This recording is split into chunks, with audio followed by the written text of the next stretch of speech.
പാമ്പ് കടിച്ച പഴം നമ്മൾ കഴിക്കുകയാണെങ്കിൽ നമ്മൾ മരണപ്പെടുമോ? സോഷ്യൽ മീഡിയയിൽ ഏറെ വൈറലായിട്ടുള്ള ഒരു വീഡിയോ ഉണ്ട്.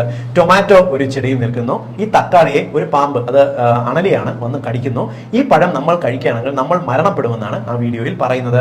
എന്നാൽ സത്യാവസ്ഥ എന്തെന്ന് പറഞ്ഞാൽ, നമ്മളെ പാമ്പ് കടിക്കുമ്പോൾ രക്തത്തിൽ പാമ്പിന്റെ വിഷം കലരുന്നത് കൊണ്ടാണ് നമ്മുടെ ശരീരത്തിൽ സിവിയർ അലർജിക് റിയാക്ഷൻ ഉണ്ടായി ആന്തരിക അവയവങ്ങൾ നശിച്ച് നമ്മൾ മരണപ്പെടുന്നത്.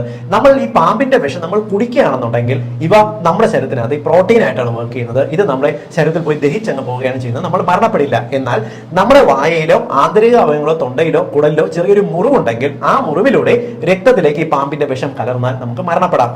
ഒരു പഴത്തിനകത്തേക്ക് പാമ്പ് കടിച്ചു എന്ന് വിചാരിച്ചിട്ട് പഴത്തിനകത്ത് പ്രത്യേകിച്ചൊന്നും സംഭവിക്കാനില്ല. ഇവ നമ്മളെ കഴിച്ചിരുന്നാലും ഇവ ദഹിച്ചു പോകാനാണ് സാധ്യത കൂടുതൽ, മരണപ്പെടാനുള്ള സാധ്യതയില്ല. മാത്രമല്ല, നമ്മൾ വാങ്ങുന്ന പഴങ്ങളും പച്ചക്കറികളും പാമ്പോ എല്ലാം കടിച്ചതാണോ ഇല്ലയോ എന്നറിയാൻ നമുക്ക് സാധിക്കില്ല. കാരണം പാമ്പ് ഒരു പഴത്തിൽ കടിച്ചാൽ വളരെ ചെറിയ ഒരു സൂചി പോലുള്ള ഒരു മുറിപ്പാട് മാത്രമേ ഉണ്ടാവുള്ളൂ. നമുക്ക് തിരിച്ചറിയാൻ പോലും പറ്റത്തില്ല.